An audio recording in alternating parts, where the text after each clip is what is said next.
Bonjour à tous, j'espère que vous allez bien. C'est Scott et je vous souhaite la bienvenue dans cette troisième vidéo de ma formation en développement web HTML5 et CSS3. Ok?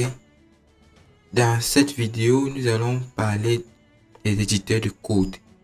Nous allons voir ce que c'est et les différents éditeurs de code qu'il existe, comment les installer et comment les configurer soigneusement pour une meilleure performance de code, je veux dire. Un éditeur de code, comme son nom l'indique, est fait pour éditer du code. C'est un logiciel qui a été créé dans le but de créer des logiciels. Il a été créé dans le but de coder des logiciels. Si nous faisons une simple recherche sur Google, c'est quoi un éditeur de code?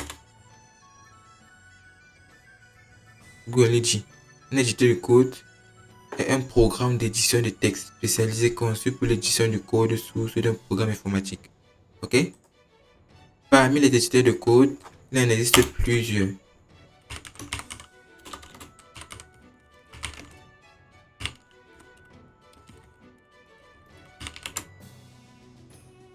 Et recherche les exemples d'éditeurs de code, nous avons GNU Emacs, Bracket, Atom, Notepad,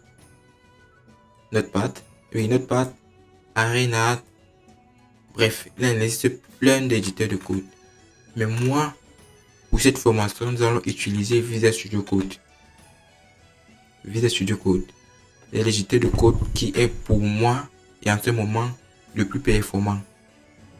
Déjà, c'est l'éditeur de code le plus utilisé par 80% des développeurs. Il est très performant, très rapide et très léger. Je vous le conseille. Si vous voulez en apprendre plus sur cet éditeur de code, je vous conseille d'aller suivre mon blog que j'ai créé sur Laravel Cameroun. J'ai mis le lien dans la description de cette vidéo. Pour télécharger Visual Studio Code, c'est très simple. Vous vous rendez sur votre navigateur préféré et vous saisissez Download Visual Studio Code. Vous cliquez sur le premier lien. Je pense que c'est généralement le lien officiel du logiciel.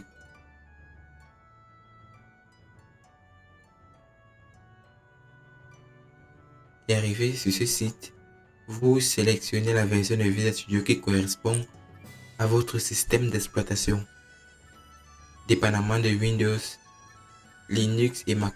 Ok? Et ensuite, vous installez sur une installation basique. C'est comme toute autre application. Vous acceptez les termes vous acceptez les contrats de licence, les thèmes de confidentialité et vous installez. Si c'est fait, on se rend après l'installation. Ok. L'installation est terminée. Ce que nous allons faire, c'est venir sur notre explorateur de fichiers. Faites comme moi. Vous créez un dossier. Bon, le nom du dossier, vous le renommez comme vous voulez. Moi, j'ai préféré le renommer en développement web. Donc, le renommer. Je vais me rendre compte qu'il y a créé deux dossiers. Ici, je supprime. What? Ok. Patienter. Et je supprime. D'accord. Après avoir créé le dossier, vous faites clic droit, afficher plus d'options et ouvrir avec code. Ça va ouvrir Visual Studio Code à l'emplacement du dossier en question. Ok? Et vous dites yes. Et voici à quoi ressemble l'interface de Visual Studio Code, notre éditeur de code que nous allons utiliser tout au long de cette formation. Déjà, vous pouvez remarquer qu'il possède plusieurs menus, plusieurs onglets. Nous avons la barre de tâches, barre de menu, l'espace de travail.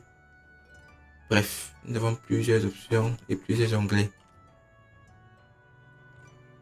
Nous allons les découvrir au fur et à mesure. Ce que nous allons faire dans cette vidéo, c'est déjà venir sur l'onglet extension et installer certaines extensions pour améliorer le logiciel. Comme première extension, nous allons installer Live Server. Excusez. Ok. Live Server, c'est quoi? Live Server, c'est en fait pour afficher notre serveur en live. Pour voir les modifications que nous effectuons à notre code en live. Nous installons. Moi, je l'ai déjà installé. Vous cliquez sur le bouton installer qui est normalement à la place de on installe. Ensuite, nous allons installer Prettier. Prettier, il est aussi extrêmement utile. Prettier, il sert à formater votre code, à mieux structurer votre code.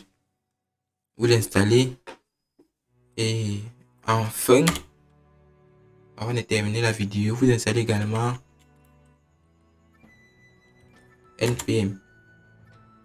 Ouais, vous l'installez, il va nous être utile tout au long de cette vidéo pour l'installation des packages.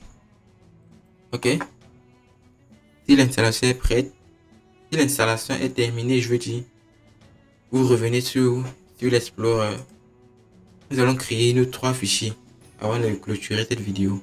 Nous allons créer nos fichiers HTML, CSS et JavaScript. Nous cliquons sur notre dossier. Nous venons cliquer sur cette icône. Faites attention, l'icône de gauche. Nous avons une icône pour créer un fichier et une icône pour créer un dossier.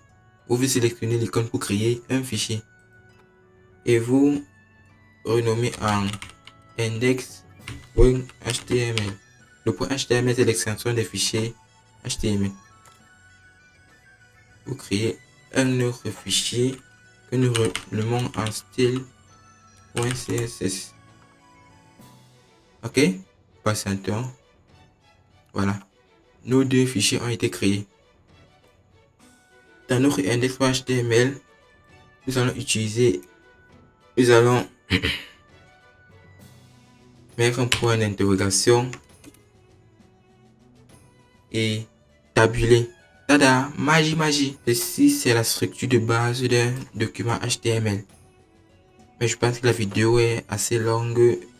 Ce que nous allons faire, c'est que nous allons parler de ceci dans une prochaine vidéo. Alors, je vous dis à la prochaine.